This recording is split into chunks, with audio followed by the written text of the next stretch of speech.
Hola, mi nombre es Hugo Cuevas Mor y este video lo he titulado El Mundial de las Diásporas, cerrar la frontera y celebrar el gol.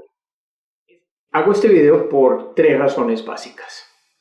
Uno, soy migrante hispano en los Estados Unidos. Dos, soy un aficionado del fútbol, fui portero cuando era joven.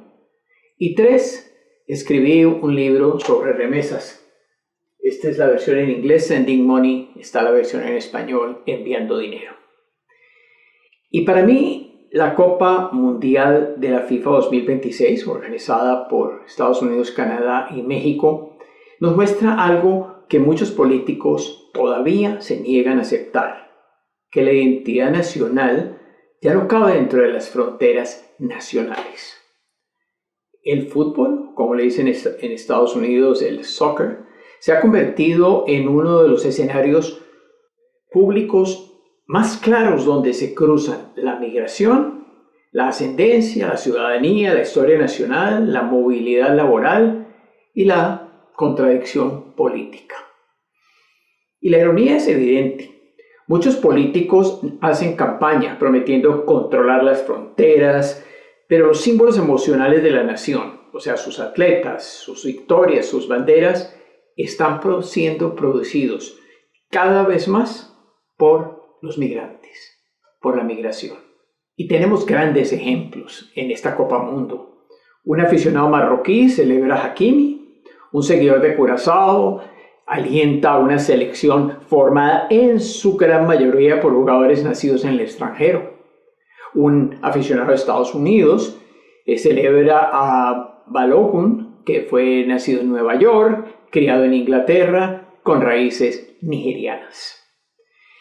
Las raíces nigerianas que llevaron a Barack Obama a la presidencia de los Estados Unidos, el presidente tal vez más odiado por los blancos nacionalistas. A un supremacista blanco quizás le molesten estas historias, pero celebran a Balogun cuando marca un gol y fuerzan a que juegue aún contraviniendo las reglas. Un aficionado francés celebra una selección marcada por historias de migrantes, africanas, caribeñas, incluso europeas mismas. Y algunos de esos mismos aficionados quizás voten por Marine Le Pen y su partido de extrema derecha. Sí, al mismo tiempo muchos de estos países están debatiendo deportaciones, muros, restricciones al asilo y a la identidad nacional. Pensemos en eso. En el 2026 el Mundial no lo juegan solamente las naciones, lo juegan también todas las rutas migratorias que lo han traído hasta aquí. Y esto ya no es anecdótico. Los datos son contundentes. Hay 48 selecciones y 1.248 jugadores. Y uno de cada 4 jugadores nació en un país distinto al que representa. Alrededor del 23%. Es un récord histórico. Miremos primero a los países donde vienen muchos migrantes y muchas diásporas. Comencemos con Curazao. El 96% de los jugadores nacidos en el extranjero están en la selección que jugó el Mundial. Es una selección construida sobre una infraestructura de diáspora. El resultado de sus vínculos dentro del Caribe holandés. La República Democrática del Congo, 85% de los jugadores son nacidos en el extranjero, alimentada por la diáspora congoleña en Bélgica, Francia, Inglaterra, etc. Marruecos, 73% de jugadores nacidos en el extranjero. Una potencia futbolística marcada por su diáspora y preparada para organizar el Mundial en 2030. Los países del norte de África, Marruecos, Argelia, Túnez, Egipto, se están beneficiando de sus diásporas en Francia, Bélgica, Países Bajos, España, etc. 8 selecciones tienen una mayoría de jugadores nacidos en el extranjero. Eso no es una coincidencia, se ha vuelto estructural. Pero haber nacido en el extranjero es solamente una parte de la historia. Si miramos más profundo, los jugadores de segunda generación importan tanto o quizás mucho más. Quiero mirar a la FIFA y su arquitectura legal de la pertenencia. La posibilidad de jugar por el país de los padres o de los abuelos existe desde hace décadas, en distintas formas. Pero lo que ha cambiado recientemente en la FIFA es que se modernizó, aclararon las reglas de elegibilidad e incluso el cambio de la asociación con el país.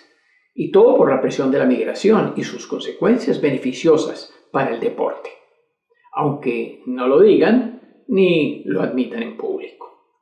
La FIFA tiene ahora una plataforma de cambio de asociación donde figuran los jugadores que recibieron decisiones favorables para cambiar su nacionalidad deportiva. El fútbol ha creado una categoría legal que la política muchas veces resiste a aceptar: la pertenencia por etapas, regulada. Un jugador puede nacer en Francia, crecer en Bélgica, tener abuelos marroquíes, jugar en un club de España y representar a Marruecos. Eso no es una confusión, eso es el mundo moderno. Esto es lo que la migración ha logrado. Hay puristas que quieren ponerle límites a los jugadores extranjeros en una selección y quizás algunos multimillonarios pondrán dinero en la mesa, debería decir por debajo de la mesa, para lograr esto. Marruecos, Curazao, República Democrática del Congo, Ghana, Senegal, Argelia, Túnez, Haití, Bosnia y Herzegovina se han beneficiado. La diáspora ha creado verdaderos corredores futbolísticos. La migración no mueve solamente trabajadores, mueve sueños, mueve cuerpos, tácticas, infancias. Ahora demos vuelta la mirada y observemos la contradicción de los países receptores de migración. O sea, Francia, Bélgica, Inglaterra, Suiza, Estados Unidos, Canadá, que se benefician 2 veces. Y la mayoría de las personas en esos mismos países no se dan ni cuenta. Primero, reciben trabajo migrante, impuestos, emprendimiento, cultura, innovación, ambición, educación y renovación demográfica.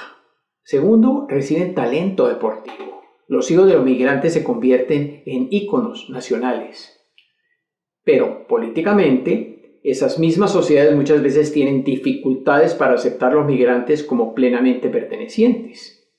Hasta que marcan un gol, ganan una medalla o llevan la bandera o cantan el himno. En algunos países, incluso Estados Unidos, el debate político se ha movido hacia cambiar las reglas de ciudadanía que están en la Constitución de este país hace 250 años. Restringir protecciones temporales y hacer más difícil que los migrantes se conviertan en miembros permanentes de la sociedad. A los migrantes entonces se les cuestiona en la frontera, se les cuestiona en el trabajo, se les cuestiona en la calle, se les acosa, se les restringe la participación política, pero se les abraza en el estadio cuando se vuelven útiles para el mito nacional. Pero también existe una contradicción entre el sentimiento público y la política. En Estados Unidos, Gallup, que es una firma encuestadora, nos da estos números. En 2005, el 79% de los estadounidenses dijo que la inmigración es buena para el país. 79%, un récord histórico. Al mismo tiempo, el porcentaje de estadounidenses que quiere reducir la migración cayó del 55% en el 2024 al 30% en el 2025. Cayó 25 puntos. El apoyo a deportar a todos los inmigrantes indocumentados también cayó, del 47% al 38%. Ahora, ¿qué hacen los políticos? Cambian el discurso y tratan de decir que van a deportar a los criminales. ¿Eso es verdaderamente lo que ha pasado en Estados Unidos? Eso hace que la ironía sea todavía más compleja. El sentimiento público no es simplemente antimigratorio, no lo es.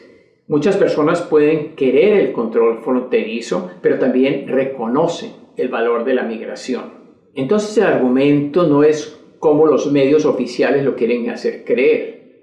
Todos están contra los migrantes. Eso es totalmente falso. El argumento real es este: la postura política y electoral suele ser mucho más dura que el sentimiento de la gente. Y el deporte nacional revela esa distancia entre lo que los gobiernos dicen sobre los migrantes y lo que los países dependen de los migrantes para hacer. La pregunta más profunda es: ¿a quién pertenece la nación? El mundial, para mí, nos fuerza a preguntarnos, a hacernos unas preguntas básicas.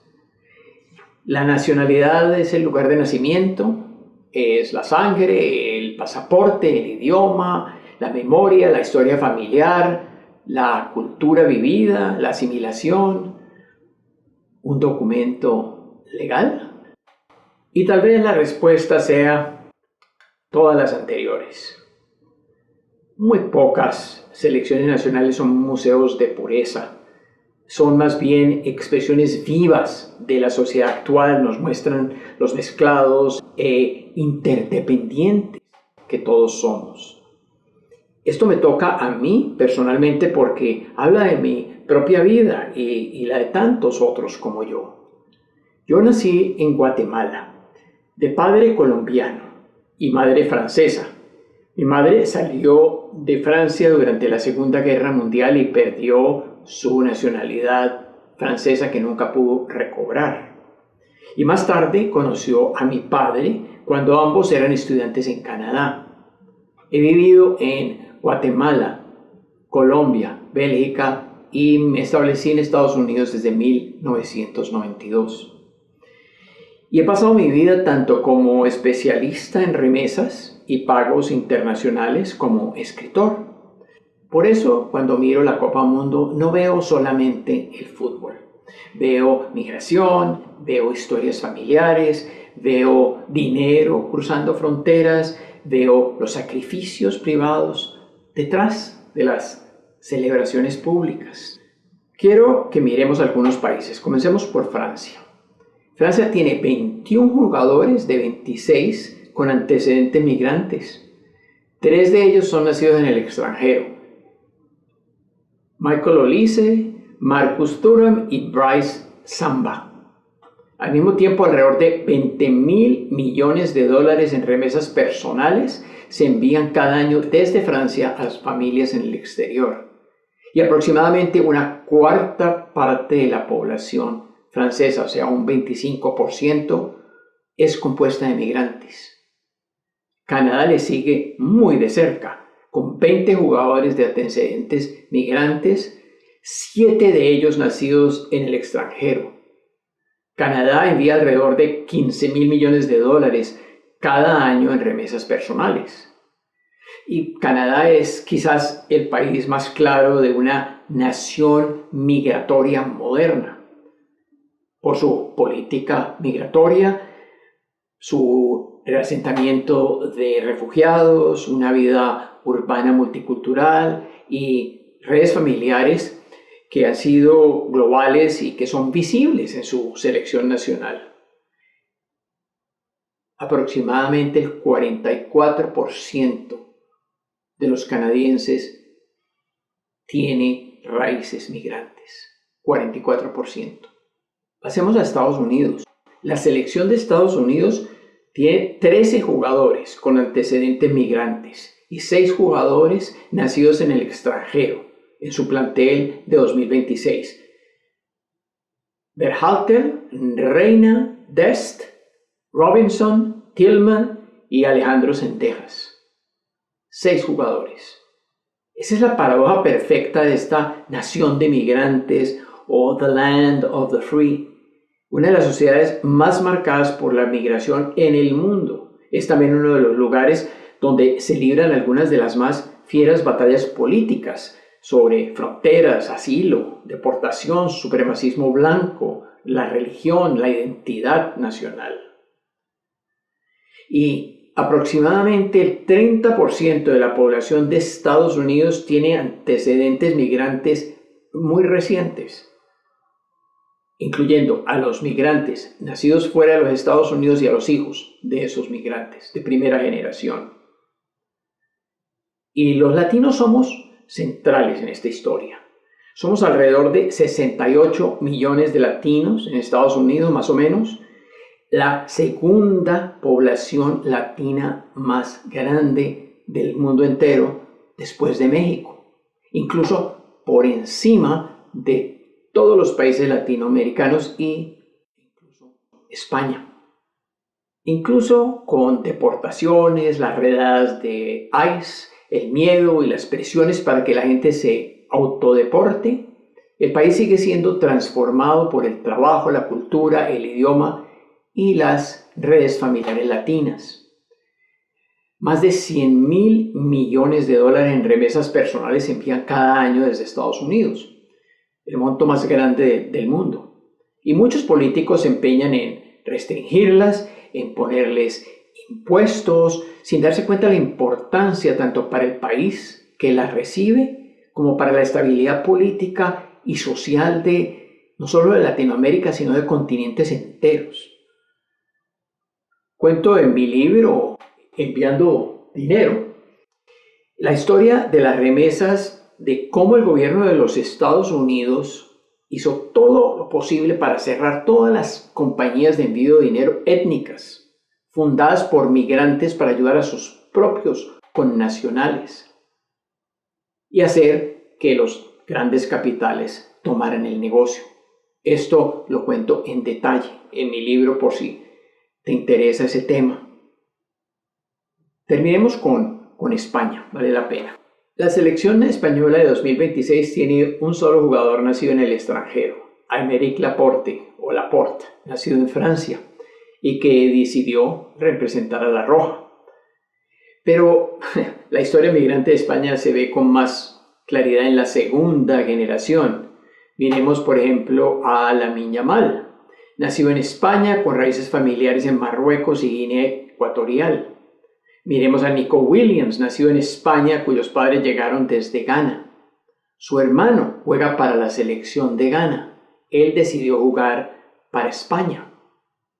Dos de los símbolos más emocionantes del futuro de España no nacieron en el extranjero, son hijos de españoles pero de la migración. Y esta distinción importa, porque muchas veces la segunda generación suele cargar la contradicción más profunda, porque nacen en el país, lo sienten suyo, hablan el idioma, van a las escuelas locales, crecen en los barrios de las ciudades de este país, pueden sentir la bandera como propia y cantar el himno como el único himno que han conocido en la vida.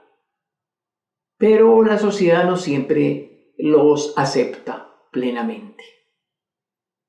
Hasta que ganan, hasta que marcan goles, hasta que hacen sentir orgullo al país. Y eso que España ha sido un país de emigración y de inmigración. Los españoles salieron hacia América Latina tanto en el principio de la colonia como mucho después. Salieron también a Francia, a Alemania, a Suiza, salieron a Venezuela, salieron a México cuando la guerra civil. Y más tarde, España se convirtió en un receptor de migrantes. Y comenzaron a llegar marroquíes y luego el gobierno decidió mejor traer o abrirle la puerta a ecuatorianos, a colombianos, a venezolanos, a personas que pudieran probar su descendencia cercana y sus vínculos con familia en España. Las remesas de España son sumamente importantes para muchos países, sobre todo Marruecos, Ecuador y Colombia. Pero hay otros, Paraguay, Rumania, etc. El presente y el futuro futbolístico de España es una historia migratoria. Y los rostros de los jóvenes de ese futuro ya nos están diciendo lo que se está convirtiendo el país. En la versión extensa de esta investigación examino los países Bélgica, Suiza e Inglaterra, por si te interesa, y bajas el PDF y lo puedes leer tú mismo. Además, hice un cuadro con toda esta información, juntando estos 7 países de que hemos hablado que están en la Copa Mundo. Estos envían cerca de 200.000 millones de dólares al año en remesas personales. 200.000 millones de dólares. Y eso no es ninguna caridad. Eso no es una nota al pie. No es un flujo marginal. Es una de las grandes expresiones financieras de la movilidad humana, del altruismo humano, del amor por la familia y la importancia en la vida de los migrantes. Y está profundamente conectada con las mismas historias humanas que celebramos en la Copa Mundo. Porque detrás de cada jugador de origen migrante suele haber una historia familiar, una historia de remesas, de apoyo a la familia que quedó atrás. Una madre que cruzó la frontera, un padre que trabajó 2 empleos, un abuelo que se fue por una guerra, un niño que aprendió un idioma en casa y otro en la escuela, un barrio donde la identidad ya estaba mezclada mucho antes que los políticos descubrieran que podían ganar votos hablando de la pureza de la raza. Por eso importa este Mundial de las Diásporas, porque nos permite ver lo que normalmente permanece oculto. Porque el jugador es visible. Quien envía una remesa es normalmente invisible. El gol es visible, pero el sacrificio por enviar ese dinero es invisible. El himno es visible, pero el acento en la casa es invisible. La camiseta es visible. La transferencia de dinero es invisible. Pero son parte de una misma historia. La migración no produce solamente trabajadores, produce ciudadanos, atletas, artistas, escritores, emprendedores.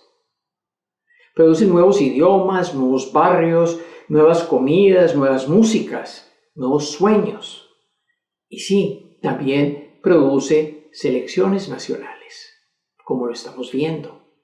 Así que la próxima vez que escuchemos a un político decir que los migrantes son una amenaza, alguien debería preguntarle de frente, ¿una amenaza para qué? ¿Para la economía? Entonces, ¿por qué tantas economías dependen de ellos? ¿Para la cultura nacional? Entonces, ¿por qué cultura nacional se renueva constantemente gracias a ellos? ¿Para la identidad nacional? Entonces, ¿por qué las selecciones nacionales están cada vez más sostenidos por sus hijos? Y la contradicción no está en la migración, la contradicción está en la política que niega lo que el país ya sabe que es así. Porque los países no son puros, nunca lo fueron y nunca lo han sido. Desde que estamos migrando, desde hace 200.000 años que salimos de África como humanos, como Homo sapiens, hemos estado migrando. Fuimos oscuros, negros. Los que migraron a ciertas partes se blanquearon en el proceso. Pero todos tenemos ese mismo origen migratorio, de donde salió nuestra especie. Estamos hechos de guerras, de matrimonios, de exilios, de contratos laborales, de historias coloniales, de viajes de refugiados, de visas de estudiantes, de reunificación familiar, de historias de amor. Y niños que nacen entre idiomas, entre culturas, como los míos. Y tal vez como los tuyos también, o los de algún familiar tuyo. El Mundial de 2026 quizás sea recordado por sus estadios, por sus estrellas, por sus goles y por su final. Pero también debería ser recordado por algo más profundo. Es el Mundial en el que la migración dejó de ser fondo, porque la migración se ha convertido en la historia. Las naciones ya cambiaron y la migración no está fuera de la historia nacional. La migración está dentro de cada camiseta que han usado cualquiera de los jugadores del Mundial. Cada himno que se ha cantado en cada estadio, con fervor, con ganas, con amor, dentro de la celebración, dentro del mercado laboral, dentro del presupuesto familiar, dentro de la transferencia de dinero a casa. Esa es la historia. Y quizás la verdadera pregunta no sea por qué los migrantes representan a las naciones. La verdadera pregunta es por qué las naciones siguen fingiendo que no fueron construidas por ellos, por todos sus migrantes, en un trabajo codo a codo, con una sociedad que a veces los asimila, a veces los acepta. Gracias. Compártelo, pon un like, escríbete si te interesan estos temas y sigue la conversación. Yo creo que es importante.